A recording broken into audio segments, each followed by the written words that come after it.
Hello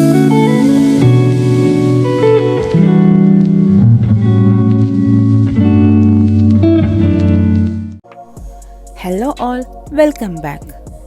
ഇവിടെ കുവൈത്തിൽ തണുപ്പ് സീസൺ സ്റ്റാർട്ട് ചെയ്യുന്നതിനൊപ്പം തന്നെ നല്ല ഫ്രഷ് സ്ട്രോബെറീസും കിട്ടുന്ന ടൈമാണ്. അപ്പോൾ അത് വെച്ചിട്ട് തന്നെ നല്ല എളുപ്പത്തിലൊരു പുഡിംഗ് ആവാമെന്ന്. അതിനായി ആദ്യം തന്നെ കുറച്ച് സ്ട്രോബെറീസ് എല്ലാം ഞാൻ നല്ല ചെറുതായിട്ട് അരിഞ്ഞു വെച്ചിട്ടുണ്ട്. ഇനി കട്ട് ചെയ്ത് വെച്ചിരിക്കുന്ന സ്ട്രോബെറിയുടെ പകുതി ഭാഗം മാത്രം ഞാനൊരു ജാറിലേക്ക് ആഡ് ചെയ്ത് കൊടുക്കുകയാണ്.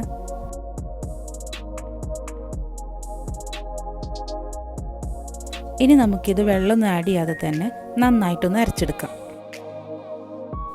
അടുത്തതായിട്ട് ഒരു ബൗളിലേക്ക് 10 ഗ്രാം ജെലാറ്റിൻ പൗഡർ കുറച്ച് ചൂടുവെള്ളം ഒഴിച്ച് ഒന്ന് സെറ്റ് ചെയ്യാൻ വെക്കാം.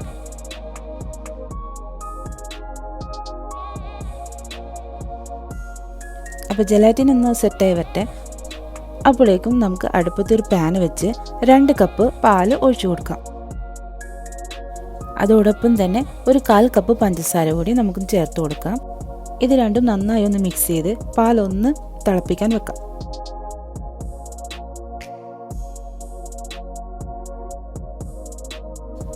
അപ്പോൾ പാലൊന്ന് ജസ്റ്റ് ചൂടായി വരുമ്പോൾ തന്നെ നമുക്ക് നേരത്തെ ഉണ്ടാക്കി വെച്ച ജെലാറ്റിൻ ഒന്ന് ഒഴിച്ചു കൊടുക്കാം.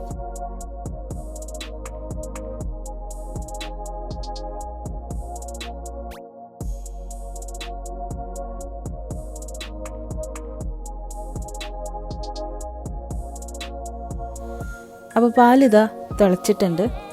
ഇനി ഈ പാല് നന്നായിട്ടൊന്ന് ചൂടാറാൻ വെക്കണം. ചൂടാറിയതിന് ശേഷം മാത്രമാണ് നേരത്തെ ഉണ്ടാക്കി വെച്ച സ്ട്രോബെറിയുടെ പ്യൂരി ഇതിലേക്ക് ആഡ് ചെയ്യാൻ പറ്റുള്ളൂ. പാല് നന്നായി തണുത്തതിന് ശേഷം മാത്രം പ്യൂരി ഒഴിക്കുക, ഇല്ലെങ്കിൽ പാലും പ്യൂരിയും കൂടി പിരിഞ്ഞു പോകാനുള്ള ചാൻസ് കൂടുതലാണ്.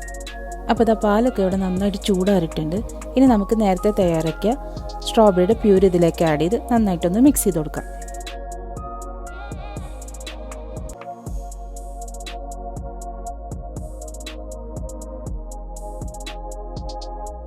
ഇനി നമുക്ക് 1-2 റെഡ് ഫുഡ് കളർ ആഡ് ചെയ്ത് കൊടുക്കാം. ഇത് ഓപ്ഷണലാണ്. പുഡിങ്ങിന് ഒരു കളർ കിട്ടാൻ വേണ്ടി ജസ്റ്റ് ഒന്ന് ആഡ് ചെയ്ത് കൊടുക്കുന്നുള്ളൂ. നിങ്ങൾക്ക് വേണ്ടെങ്കിൽ ഇത് സ്കിപ്പ് ചെയ്യാം. നന്നായി ഒന്ന് മിക്സ് ചെയ്ത് കൊടുത്തതിന് ശേഷം നമുക്കിത് സെർവിങ് ബൗളിലേക്ക് മാറ്റാം.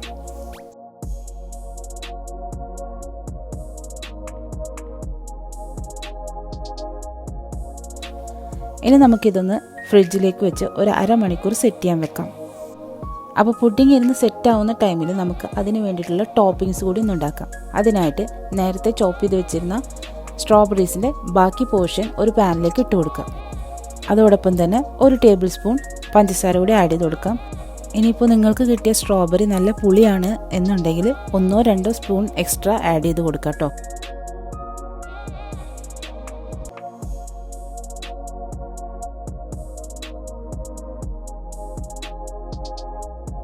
ഇനി സ്ട്രോബെറീസ് ഇതിൽ കിടന്ന് നന്നായി വെന്ത് ഉടഞ്ഞു കിട്ടണം.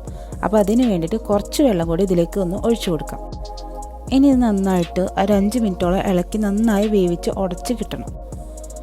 അപ്പോൾ ഇതാ നമ്മുടെ പുഡിങ്ങിൻ്റെ മേലെ ഒഴിക്കാനുള്ള ടോപ്പർ ഇവിടെ റെഡി ആയിട്ടുണ്ട്. ഇനി നമുക്ക് ഫ്ലെയിം ഓഫ് ചെയ്ത് ഇടാം. നന്നായിട്ടൊന്ന് ചൂടാറണം.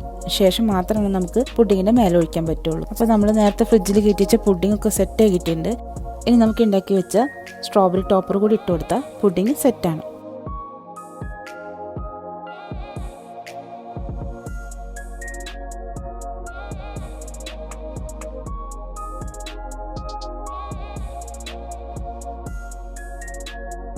അപ്പോൾ ഇതാ നമ്മുടെ പുഡിംഗ് ഇവിടെ റെഡിയാണ്. നല്ല എളുപ്പത്തിൽ ഉണ്ടാക്കാൻ പറ്റിയ ഒരു റെസിപ്പിയാണിത്. ഇനി അടുത്ത പ്രാവശ്യം നിങ്ങൾക്കും ഫ്രഷ് സ്ട്രോബെറീസ് കിട്ടുമ്പോൾ ഇങ്ങനെ ഒന്ന് ട്രൈ ചെയ്ത് നോക്കൂ. അപ്പോൾ ഇന്നത്തെ വീഡിയോ എല്ലാവർക്കും ഇഷ്ടമായി എന്ന് വിചാരിക്കുന്നു. എല്ലാവരും ട്രൈ ചെയ്തിട്ട് ഫീഡ്ബാക്കുകളൊക്കെ ഒന്ന് അറിയിക്കുക.